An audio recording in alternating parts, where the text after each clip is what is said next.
ratio on some of these communications, they become worried and concerned.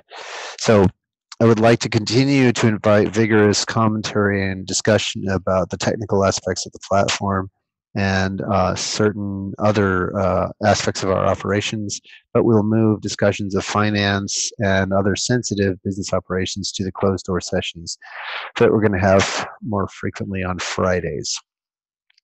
So as much as I think it is important and remain committed to, a vigorous debate and open conversation. Given the co-op's status, it's also really important that we attract investment, which means changing the format of the discourse so that we can conduct ourselves in a way that really values each other's time and doesn't scare off investors. So before jumping into the technical updates, does anyone have any questions about that?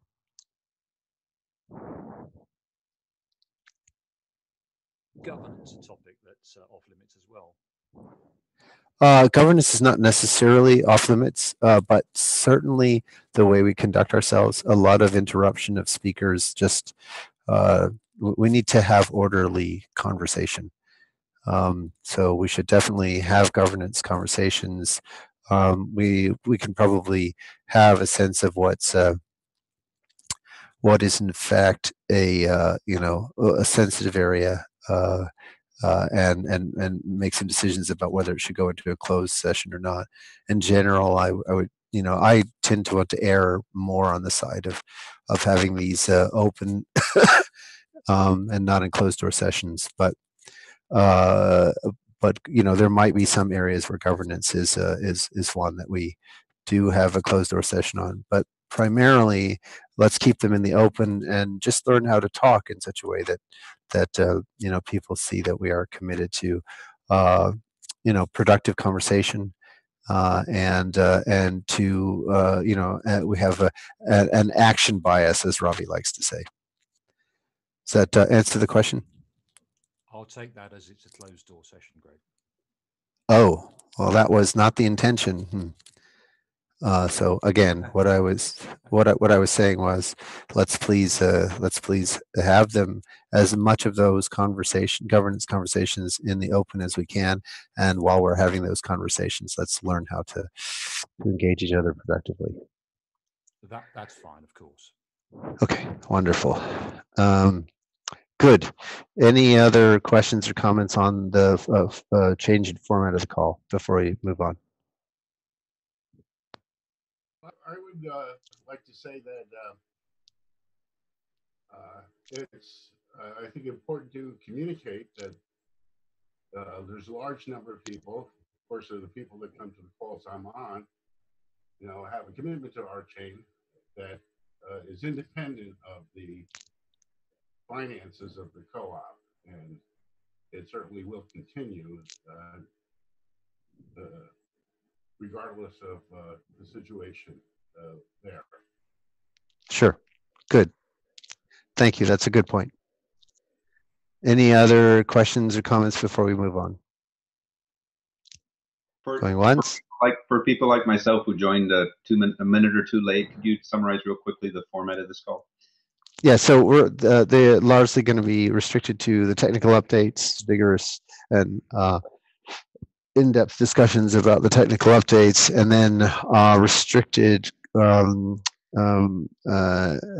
business operations. And then the sensitive business operations will be moved to closed session calls with the membership.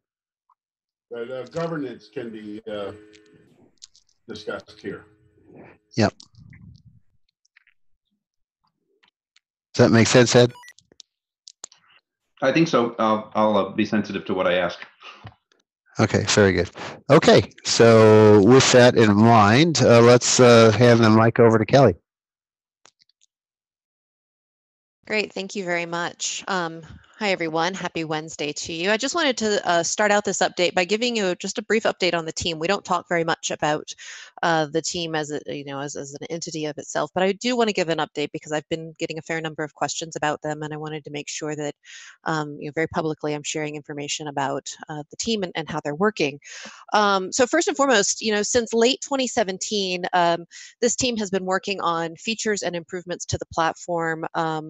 That has relatively lofty goals in terms of what it's planning to deliver technically, as well as the timeline that it wants to deliver these things. And the team has displayed time and time again a commitment, not only a commitment to, but also a demonstration of um, being able to deliver on that and to release software on a fairly regular cadence and to make improvements as they come about.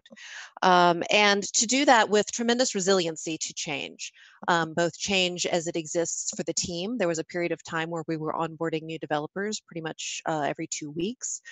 There was a time in late 2018 when, of course, the team changed fairly radically. And of course, the team is operating in the environment of the cooperative, which also undergoes a fair amount of change, and that can be both distracting and it could be demotivating. But that's the part I really wanted to talk about because it's not particularly demotivating to this wonderful team, and that they have demonstrated high ethical standards for both themselves as professionals as well as the work that they're delivering. Um, and that they are very committed and very focused on doing this work, not only since they've, each of them individually have joined the team, but also like in the context of the past several weeks. I've had the opportunity to talk with most of them individually over the past few days. Most of us, including myself, are under contracts that are set to expire at the end of this month. And we have had, we were really grateful for the opportunity to have proposals for extensions to go beyond that. So many thanks to Greg, the board, and of course to Bill Swan, who's helped to get these contract extensions in motion. But one of the things I've noticed during this process as I talk with them individually is that they have almost without reservation, and the reservation is only just, how long can we continue to do this? Because they want to do this work. They're committed to this team. They're committed to the project, and that's a tremendous demonstration of their resiliency and commitment to this project. Especially in the face of the financial situation that the co-op finds itself in. I also want to just make sure that I have the opportunity to help the community understand that this team recognizes very significantly the impact that they can deliver to blockchain technology and the field, both in terms of delivering Rolang, delivering a proof of stake consensus algorithm that works in a released environment. They very much recognize the importance of that and have a high commitment to being able to do that. They also have a strong sense of responsibility to rock holders and to anyone that intends to hold and transact with Rev at the launch of mainnet. And this is really important because they want to protect that investment that you have. And that means developing code that is performant, that is reliable, and that is secure. And they take this responsibility very significantly. And so with that, I just wanted to make sure that I had the opportunity to share that information. And just to reiterate that, especially in this week, when it's very noisy in communications channels about RChain, that this team is focused and that they are committed to the work that they're doing. Any pep talks I've had to deliver this week are not at all about the financial situation of the co-op and have everything to do with developers who just take tremendous pride in their work and want to make it the best it can be. And so it's been a true privilege to work with them. It's one of the best working environments I've ever been with.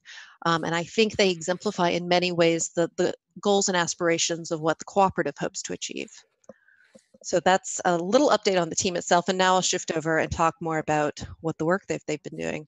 I just, before you shift over, I just have to say amen. I also, I second what you said, but I think it was really important that it came from you saying it. It's just, it is a phenomenal team, and their commitment to what we're doing should be one of the first indications of a really solid group that actually believes in the tech. Mm-hmm. So I think people should take heed. It is hard to get people of this caliber to come together in this way around the technical proposition, unless there's a there. So, yeah, I really appreciate what you said, Kelly. Yeah, thanks for that. All right, so I'm plopping here in the chat window a link to the page that I'm showing. So we just started a 2-week sprint. It is set to end on March 11th. Our priorities are block store functionality, wallet, and cost accounting, completing those implementations, and then the work towards the public testnet infrastructure that we plan to have in place. We do have very close to releasing RNode 8.4. That bug that was blocking the release earlier this week is resolved, and many kudos to Dom and the team for prioritizing that and staying focused to help resolve that. So I'll be working with Tomasz over the course of the next 24 hours to get RNode 8.4 out the door. You can certainly take a look at the release plan to see what that includes, and look forward to sharing that with the community as quickly as possible. As always, you can find out what we're working towards Mercury in the features doc and testnet. So as always, right now, the public testnet is not currently available, and we very much have a plan in place and are highly focused on delivering a testnet, what we call testnet 1, the week of March 25th. And you can look on there's a link here on this page where you can see our rollout plan. We discussed that in depth at the community hangout last week. But that's what we're working towards. And so far, there are no known blockers to the delivery of testnet 1. That's where we are as of today. Also want to talk just a moment about community testing. We did cancel this week's Tuesday test related to the bug described in RChain 3073. That bug is now resolved. We do plan to hold a test tomorrow. That is Thursday, March 7th at 1500 UTC. It's going to be a really exciting testing session because we have a plan to demo both the block store, which will be able to demonstrate a node being on a network, killing that node, bringing it back up, and watching it utilize the block store to support it catching back up to the state of a network. So that'll be fun to not only demonstrate, but then to have community testers engage with. And we also will be working with community testers on block finalization. So if you are a regular community tester and can swing coming by on Thursday tomorrow, really appreciate having you there. If you're new to community testing and are just curious and want to see what it's like, and Thursday's a possibility for you, also very much welcome to be there. We have both observers as well as RNode operators. Happy to have everyone who would like to participate. However, the time is coming when many parts of the world experience a time change related to daylight savings time.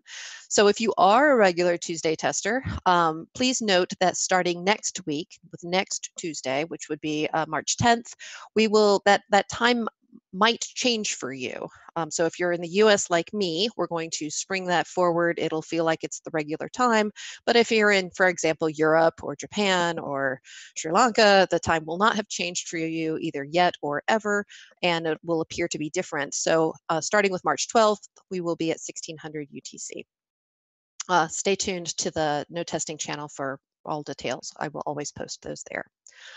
Okay, this is a fun story to tell. I wrote this community update, and then by the time I thought I was done with it, the team came back and said, "Oh no, look, we've got block storage working," and we were able to demonstrate a node restarting. So we have a block store that works. There is a known bug that we are working to resolve, but we're really excited to be able to demonstrate restarting and catching up with the support of the block store. That was going to be that's a big component of our being successful in offering a public testnet. So kudos to the team for that work, and they will continue to work on that as we harden that both as an internal dev team as well as with the community in our testing efforts. Consensus, there is work in progress to improve performance of the process we use to prevent replay attacks. There's an open PR, and Kent did a walkthrough of that change with the team earlier today. And there's also an open PR to remove the block store from the estimator. It's really not needed in that space, and that should make some improvements. The cost accounting team is working and continuing to work pretty much on schedule to deliver the cost accounting feature. When I say pretty much on schedule, we ended our current sprint on Monday and started our next sprint. There was some of that work that rolled over. We understood the risk of that potential for rollover, and it's within reason and within the realm of our risk assessment for this particular feature. So I'm not particularly concerned at this point. Progress is going well. The team is working hard. The Node team Sebastian is largely collaborating with the SRE and white block teams to support their efforts in using the white block infrastructure for testing. I will talk about that more in just a moment. Pavel typically is on the node team, is largely supporting the work of the block store and working with Kent and Danyar to help deliver and improve that, largely as it relates to node and how the block store is implemented there. Test infrastructure and performance testing. So kind of have to talk on 3 levels here. One is testnet support, and the team is on track in terms of delivering the infrastructure and monitoring requirements that will be part of testnet 1. Testing with White Block. Again, White Block is an organization that we are working with. They have infrastructure for us to use to help support with testing.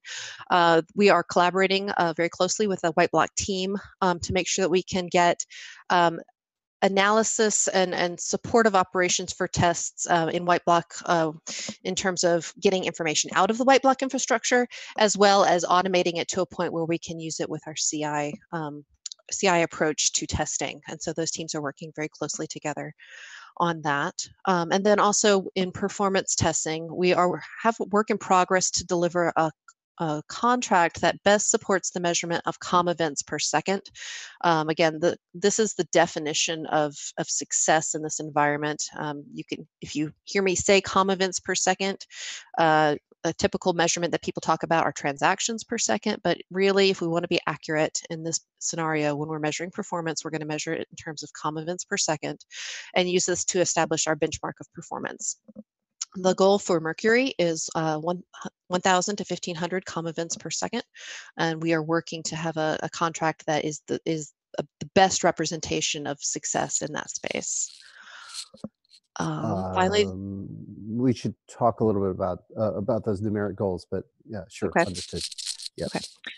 And then wallet work also on track. There was also, similar to cost accounting, some rollover coming out of the last sprint and coming into this sprint, not outside of the realm of understandability for the risk that we understood it to be, and very much believe this is to be on track as well. And as always, you're welcome to visit developer.rchain.coop for more information, and particularly that will give you access to our wiki, to Jira, to GitHub. We work in a fishbowl. You're welcome to come in and take a look. Any questions or additional information that you need?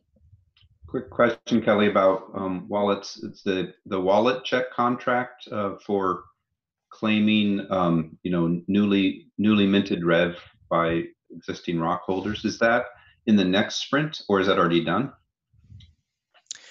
The contract. Let me make sure I heard the question correctly. The contract to claim rev as it relates to ROC. Yes. Yeah. It used to be called wallet check, I believe. Mm-hmm. Has that gone through design changes, or is it considered done, or is it future? Are you talking about just the Solidity contract? No, I'm talking about there's rolling code in the repository now called walletcheck.ro, I think it is. That sure. is how new users with Rev from ROC would claim that and move it into a wallet. And so I'm wondering if that's yeah, I understand. Thank you. Thank you. Yeah. Thank you. I understand what you're saying now. So truly, the way that the team explains it to me and my understanding of it is that if you're looking at my screen and you see the top 3 tickets, 2966 through and 2962 and 2961, those have to be complete before I think, Ed, we can experience the functionality that you're describing. Okay. So when those are right, those are complete, and then that will support, for example, bootstrapping a wallet to claim that Genesis issued rev. Okay. Yeah, that's correct. That's correct. Yeah.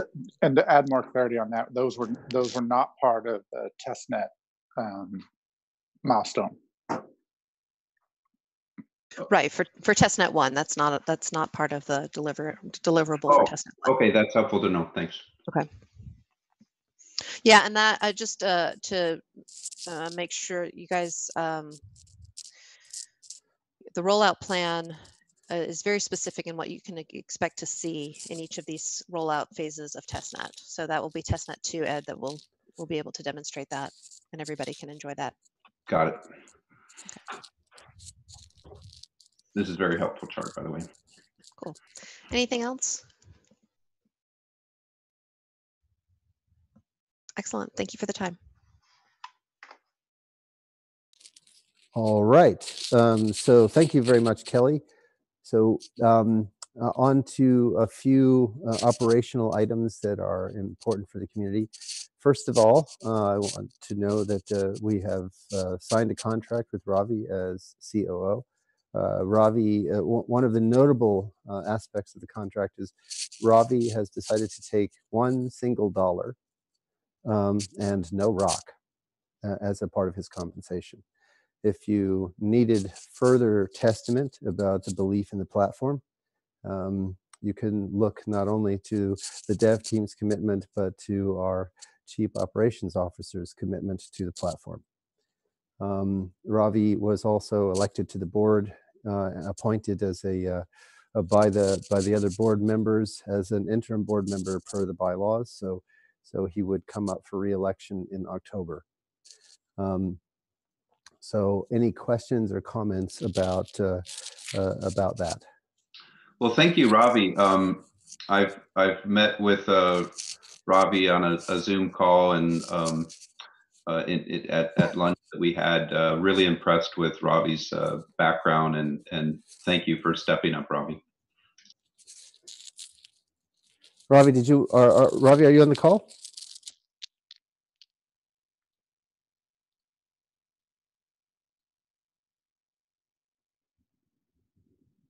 Looks like he's not on the call. He's running a little bit late.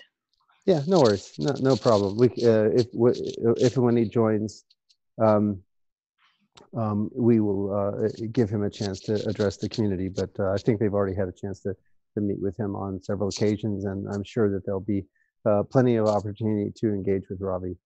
So the next piece, go ahead. Sorry, it'd be good if Ravi could maybe just record a short video just as by way of introduction, and then we can pop that up on the FAQ section. So sure, we've got sure. Just a way, and maybe other directors would like to do that as well. But yeah, that's a great idea. Good practical suggestion, Nick. Okay, other items of business. So the board has approved engaging Miller Nash as a counsel for the cooperative, and in addition to our other legal support. And one of the items of business that they will be addressing per the board's recommendations to me is to go ahead and create the equity vehicle whereby investors can potentially get some equity as a part of investing in the platform. So that will be the RSong investment vehicle, and more on that and that process will be discussed in the closed door sessions. Let's see, what else have we got that we can put in this in the sort of open operational discussions?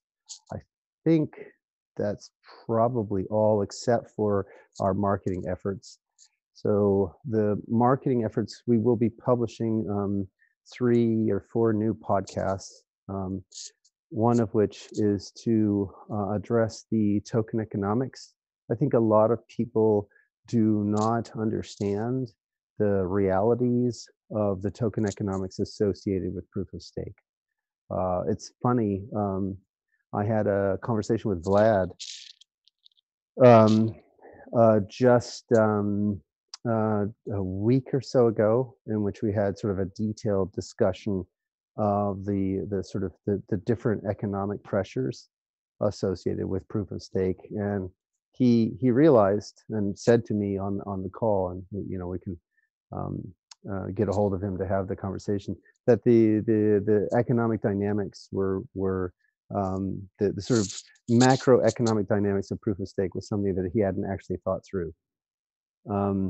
So it is really important for people who are interested in the platform to have a good sense of the macro token economics of proof of stake.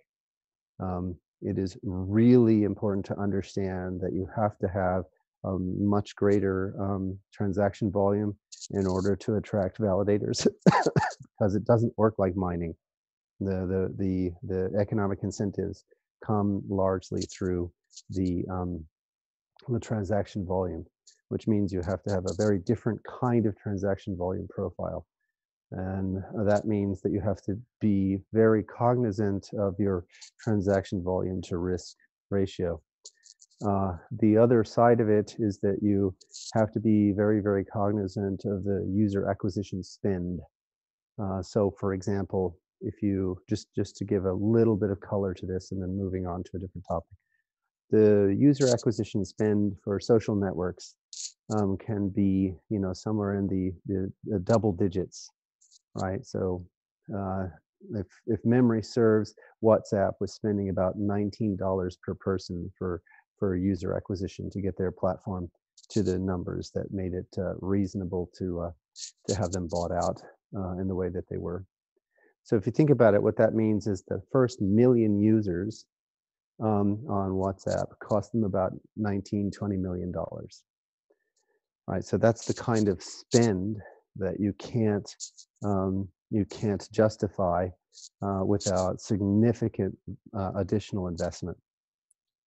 But you need that kind of user acquisition in order to get the kind of transaction volumes that we're talking about. So all of these factors people need to understand as a part of the macroeconomics of a proof of stake, and what that means in terms of prioritizing various dApps and prioritizing how the platform goes to market. So we'll be creating a podcast to help people understand that. Along those lines, and directly related to the conversation that we were having earlier with Kelly and Ed, we are releasing a video about the relationship of COM events to transactions. So a little explainer video which helps people get their head around how these two are related and why one wants to measure COM events as opposed to financial transactions, why that's a more flexible number and can be turned into a measure of financial transactions, but also allows you to measure other more application specific kinds of KPIs. So that will also be coming out. In addition, we'll be talking about some of the reminding people of some of the important technical decisions. For example, I know that some groups have been looking again at the execution model inside a smart contracting blockchain that is sequential. So for example, WASM or LLVM, and why in 2016, after a lot of work looking at models like that, RChain rejected them in favor of something that was explicitly concurrent.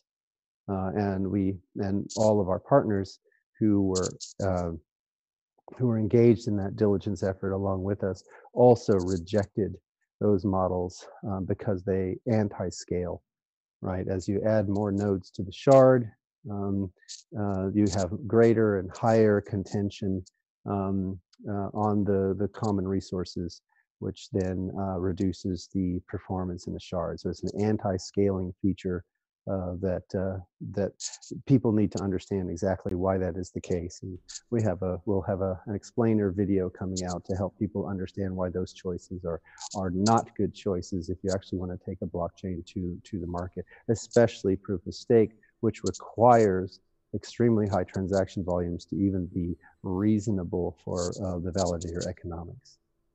And then we will be releasing a couple of videos about the operations of the co-op and how those are shifting in terms of the shift in the management structure. I think a lot of people were unaware of the transition plans that the board ratified in November. That the board ratified in November, and so we want to make sure that the people understand what that means for the governance of the co-op going forward. All right, so that's an update on marketing, and this is directly related not only to our, it's clear that there's a lot of misinformation in the internet about about some of the technical choices, about some of the economic choices, about the structure of the co-op, and how the co-op structure will shift over time. So we want to make sure that there's some good, clear presentation about that, without, in the community calls, we've talked about a lot of these things, but there tends to be a lot of back and forth that doesn't make it easy for people who are reviewing the material to follow the line of reasoning. So that's why we're doing that. I noticed that Ravi has joined the call. Ravi, would you like to say a few words now that you're officially our COO and a board member?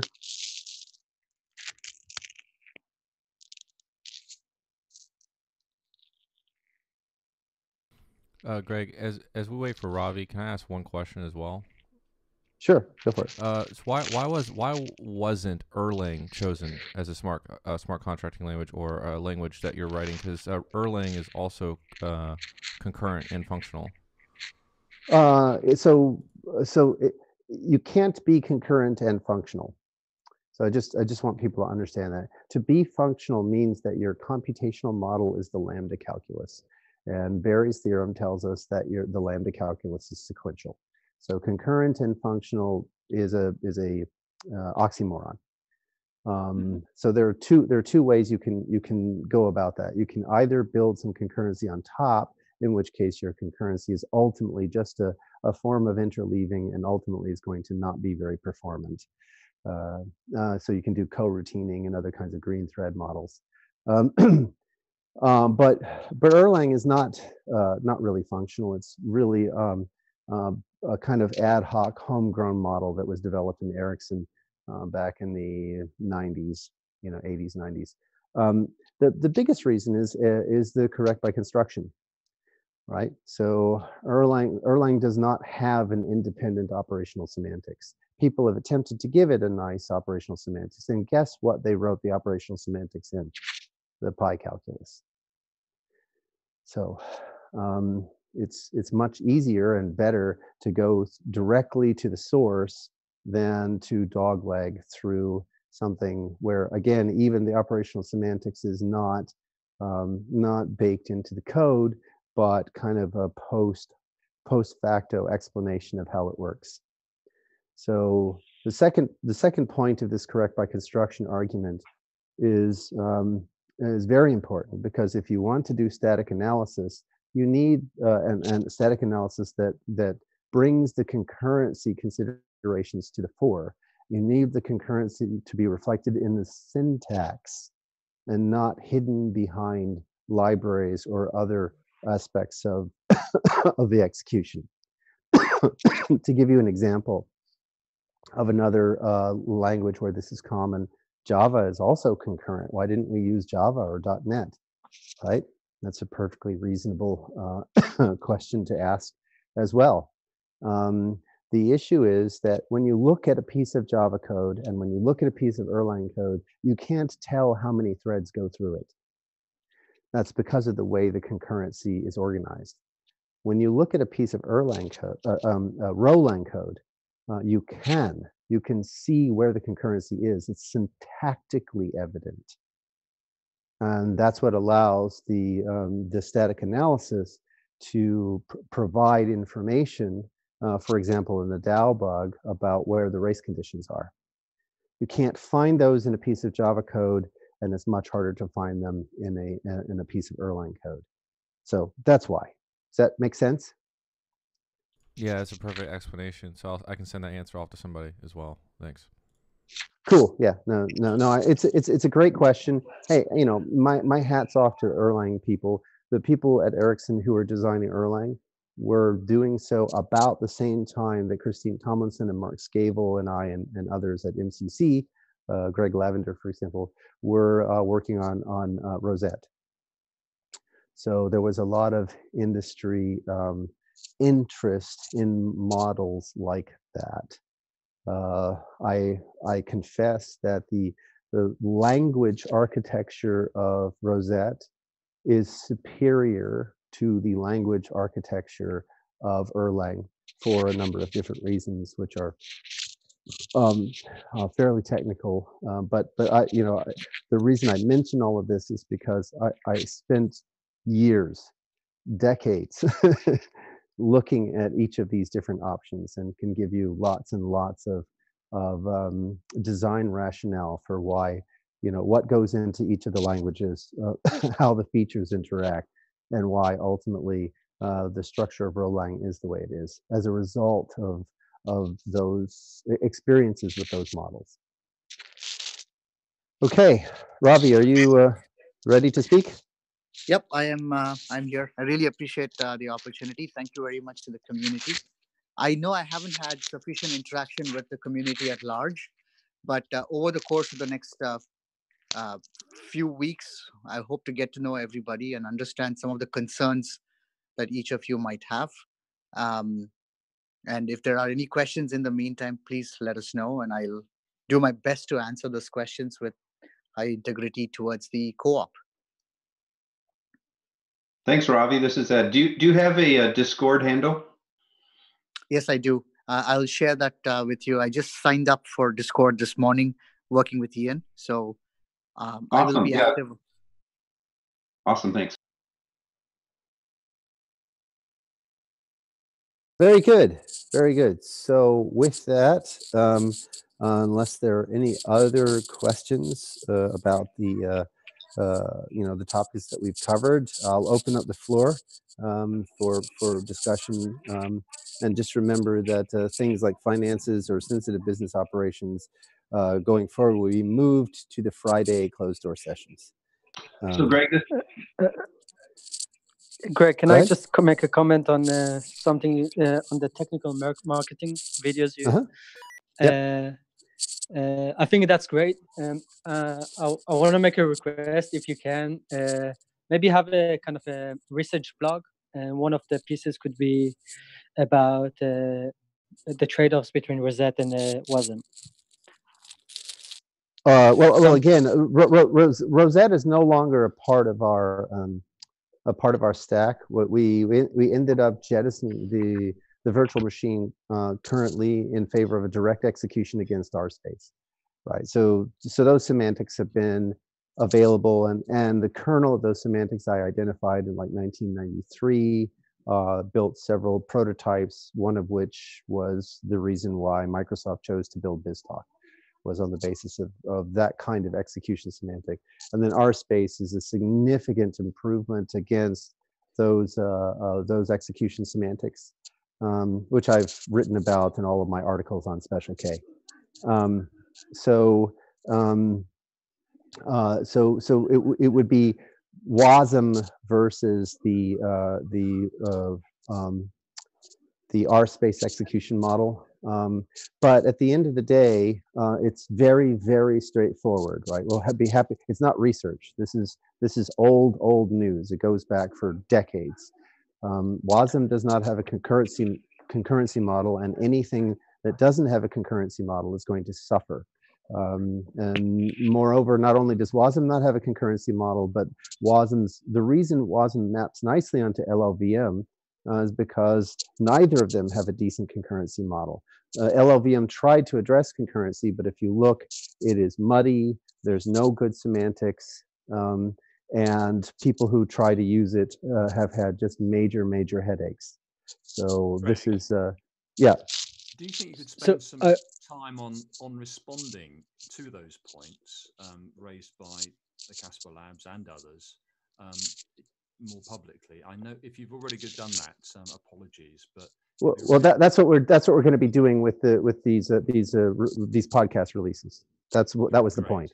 Great. Yeah, I think that would be very much appreciated and very helpful, because at the moment you can see in the press there's a lot of erosion, if you like, of what I've seen of the technical advantages of the platform, and I think they do need, if not rebuttals, at least some active discussion. Yeah, and that's exactly what we're going to do. And one of the things that's wonderful is that we've had the support from our major partners, right? Mike stood on stage in front of cameras and pointed out exactly what I'm saying, that if you have a sequential model, it anti-scales, right? So we have support from going back, we have similar support from Nash Foster, right? So he's on the Epicenter podcast, supporting the position that we've taken.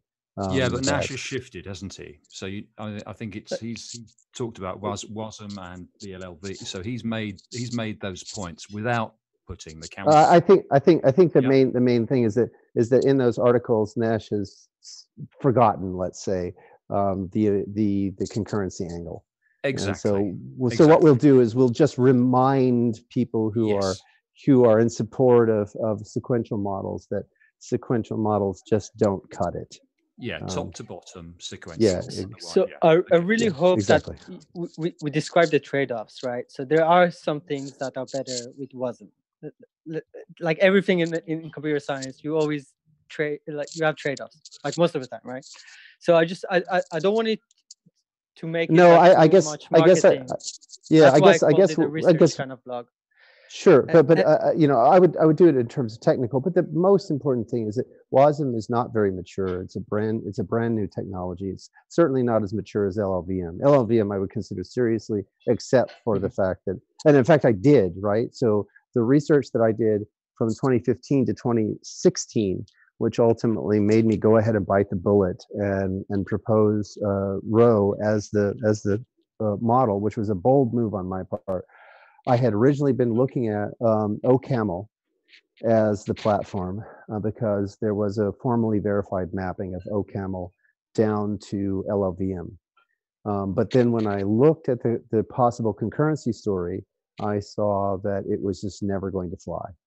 And so at that point, WASM is so OCaml is mature. It's been deployed against several enterprise level projects, some of which are government projects, some of which are mission critical in the technical sense of that word. So it's the kind of thing that there's enough maturity and formal work against that you could reasonably see that going against the reboot of the financial infrastructure. Unfortunately, there are two hits against it. One is it's based on Lambda, which means it's never going to be concurrent at the level of sort of the smart contracting layer. And the other is that the platform that they map against, LLVM, is also not concurrent. So the real issue that we are facing, and I hate to say this, but the real issue we are facing sort of as a culture is whether or not the culture embraces explicitly the role of concurrency in computation, right? That's what it comes down to, because and it's funny because it maps onto these social things. Lambda is basically a hierarchical model. There's always someone on top. There's always a computation that is the top dog, right? And that sort of fits into a particular social psychology. With the mobile process calculi, you actually have autonomy. You actually have peers, and it's the first model of computation that sort of recognizes formally a way to have this sort of peer like organization of computational behavior and still do effective calculation of the system, right? The reason people have a hard time putting their head around the notion of peer or equal autonomous computation is because they're worried that they can't get an end-to-end view of the whole system. And the mobile process calculi, first Pi and then ambient and then others and then Rho, they show that in fact you can do it, and it's actually better because you can do the description in piecemeal. So you describe one piece of the system, and then another piece of the system, and then another piece of the system, and this kind of compositional capability that is associated with this autonomy is how you can actually scale, right? So that's the that's the at a nutshell what we're fighting for here. When we're talking about the rollout of the next computational infrastructure, if we roll out, if you set that context and you make that clear, then you can present a much more rational argument against some of the stuff they're saying. So it starts with it depends on what you're trying to achieve. So if we can have a style which is maybe less confrontational, but basically says, assuming we're trying to achieve this, then that means our. So it's just in the responses. It's not we can take the high ground.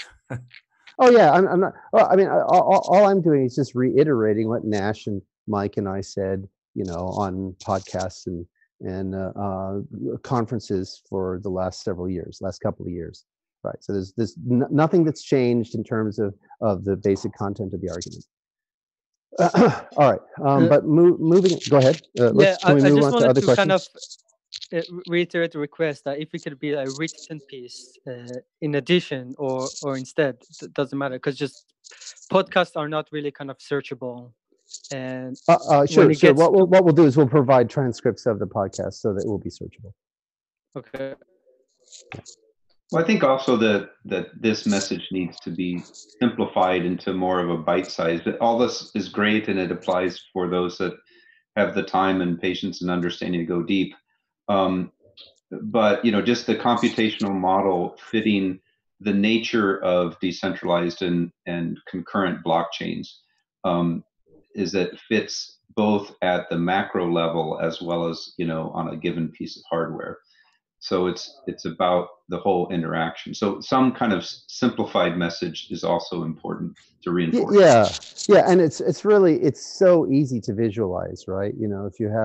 It's the superhighway visualization, right? Eight lanes without too much lane changing gets you a high level of concurrency, and the more lane changing you've got, the more you're going to throttle back on some of that concurrency, unless the lane changing involves certain smoothness criteria about changing, right? And if you funnel that down to one lane, you know what happens, right? Anybody who's headed out to the east side from Seattle knows exactly what we're talking about. Yeah. The first video that Joe Denman and Nathan Windsor and I worked on made this concurrency really central in the value proposition of RChain. Yeah, exactly. And so but you're right. Moving to a bite-sized understanding is kind of what we're hoping for. So by tasty tidbits and then more detail for those who have the appetite for more detail. Did you see my suggestion in the chat about little videos? Like we could do a series of videos that are each maybe 1 to 3 minutes long, and if we animate them or do something like that, we could have them be like, each of them could showcase a different aspect of what you're saying about. One of them could be the superhighway video, and they could each illustrate a different aspect of what you think the brilliance is of this language for basically lay people, but also people who really understand the deep dive of this could also understand the underlying context of it. We could also, somebody added in the chat, we could add text. Yeah, we could also have text over the, I'm not saying we just have pictures, obviously. We could have text and somebody narrating it. But I just think video with short explanation could be a great way to also illustrate this. Just an idea. Yeah, it depends on your audience. I mean, I think the one thing we need to understand is that we can't apply infinite creativity to this because that means infinite resources. So there's basically one person producing these, that's me. And I don't have time to do, 15 or 20 videos. I have time to do about 4 of them, and in order to make this cost effective to produce them, they will be done as conversations, and then we can get transcripts of those conversations in a fairly automated fashion, and that will make the whole effort cost effective and timely. The other issue is that producing a bunch of videos that are sort of high production value is not something that just happens overnight. It takes as Ed knows from the thing that he did, it takes quite a few days to get that done. So we could maybe consider it down the line then. Yeah, absolutely. We can take the material and then chop it up, and that will also work. Yeah, it's good idea. Hey, Greg, I had two topics. If you want to explore either of these, one is about the validators and some detailed questions about there, and then in the chat, I just want to recognize that there was questions about RSong and its in the equity vehicle that maybe, I don't know if those are still open from Rich and Rick. So those will be handled in the closed door sessions. Okay. So let me ask some questions about validators then, if you don't mind. Rock and roll. Okay. There in terms of making or breaking the launch of a blockchain, obviously, and others know that validators are so important. And so, what's the validator commitment look like currently? What are the number of validators that are committed? I know that those are there's some that participate in Testing Tuesday and so forth, but the size of that crowd seems to have gotten smaller over time. So we're not going to worry about that. The way the co-op is, because the co-op has greatly reduced cost of operations and stand up. The co-op is going to manage the network for the next several months, or possibly next couple of years. I didn't know. Okay. Yes, yeah. So that's and that was sort of the other aspect of the white block stuff, was to be able to reduce the cost of operations and stand up, so that could be manageable by the cooperative. That said, we were recently talking with a group that would be interested in doing a one-click stand-up on Azure, and so we're talking about what that might look like, and this makes a lot of sense in terms of our enterprise play. Hang on one second.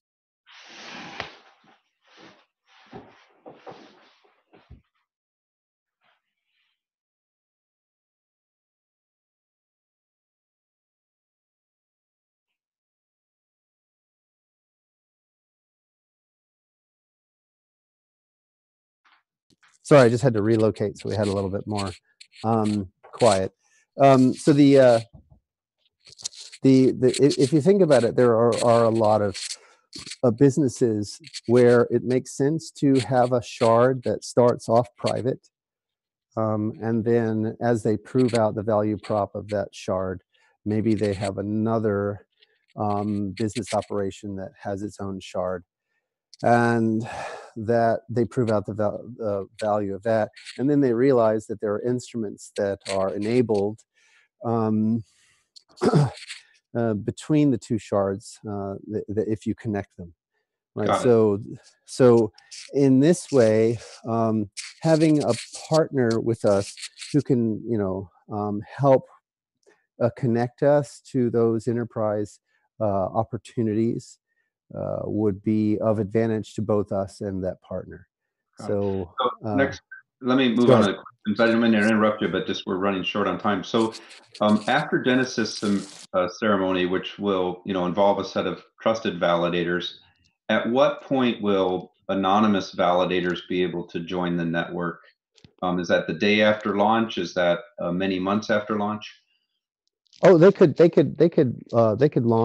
join us before then, right? It's just we're not counting on them anymore. Well, so let's say you have the Genesis ceremony, and then you have another another company or person that wants to join the network, they could join the next hour, the next day. So that all of that has been sketched out in the notes that we released, whatever it was, a couple of weeks ago. So there's a rate at which validators can unbond. There's a max number of validators for the root shard, and there's a grace period, which we talked about a couple of times on the call. There's a grace period for being alerted that you have been selected to be from the bonding applicant pool to be bonded, right? So that when a validator puts in a request to bond, they don't necessarily have to have provisioned the resources, but when they're notified, they have a certain amount of time to spin up those resources. So all of that's been described in notes and released, and we sort of elicited community opinion on this process. If you want links, we can provide you links on that. Oh yeah, that'd be helpful. I must have missed one of the calls because this is all sounds new to me. Thank you. Sure. Any other questions about the comments or about the what we've talked about so far?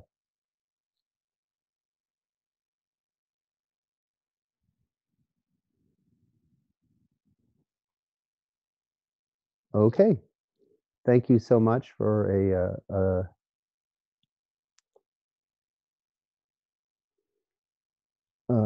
thank you so much for your engagement. Sorry, I thought I saw a question in the chat, so it distracted me for a second. Greg, I have a question. So going forward, sure. Let's just say from this point on, should I just leave the room open for open discussion, stop the recording? Is that the format going forward? So I need to block off, you know, it's noon here, so noon to 12. How do we want to do it? I think not. I think not. We were doing this as a courtesy, but I think not. And the reason is because we have a we have to pay for the storage, right? So the storage beyond an hour is still No. I mean, no, I'm not recording past this hour. I'm just saying, do you want me to leave this room open? Oh, I see. Yeah, I'm not going to record past this hour. That's not what I'm doing. Well, I mean, sure, it could be used as it could be offered as a service to the community. Okay. You know, people come together and they want to continue conversation within a particular context. So that's reasonable. Right. Okay. So I'll just going forward now. I'll allow this room to be open 30 minutes after the call, so people can discuss whatever they want. Sure. Just to let everyone know. And we'll release to the community links to the closed door sessions. I guess by end of day. Yeah, let's definitely discuss that as well. How we want to do that format going forward as well. So awesome. Cool. Very good.